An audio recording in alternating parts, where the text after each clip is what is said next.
Okay, you can start if you are ready. Good morning, everyone. In the beginning of my speaking, I want to ask you a question. Are you a detective novels lover?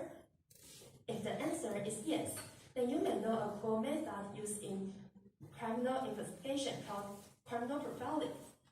Criminal profiling is to make inferences about the criminal's personality, mental state, motivation, habits, career, growing background, and so on by his or her behavior, so the police can narrow the scope of the investigation.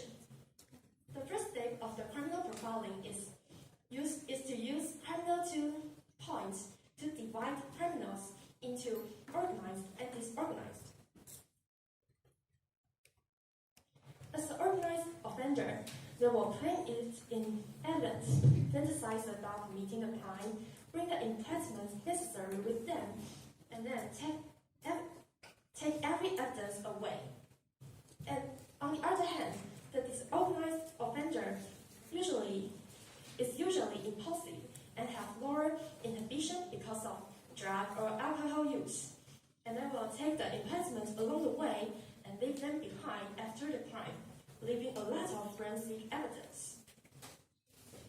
After learning some knowledge about criminal profiling, let's learn more about it by an example.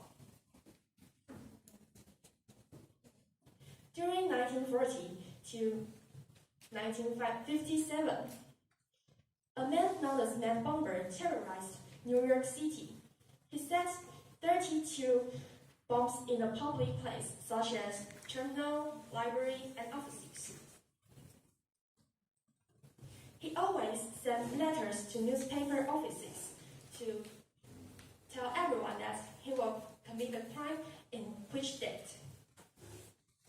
For years, New York's police department couldn't solve the case, so they asked a psychiatrist, Dr. James A. Russo, to assemble a psychology profiling.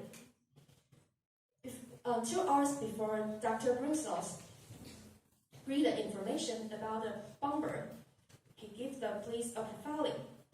The profiling said that the bomber might be a man currently living in northern part of the city, and he has a history of workplace disputes and somewhat living impoverished, and he come from Slavic background and live in Connecticut. He said that when you catch him, he will be wearing a double-breasted suit, and it will definitely be buttoned. Amazingly, when police caught the bomber, he was almost identical with what Dr. Russo said. So everyone was curious about how Dr. Russo did that.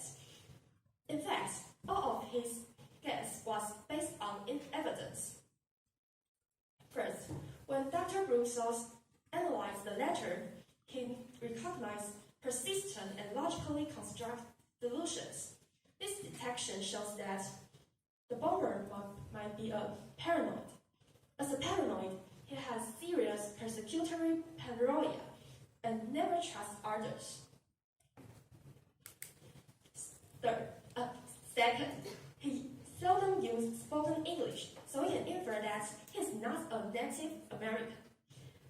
At the same time, both knife and bomb are the domestic weapons of Slavic.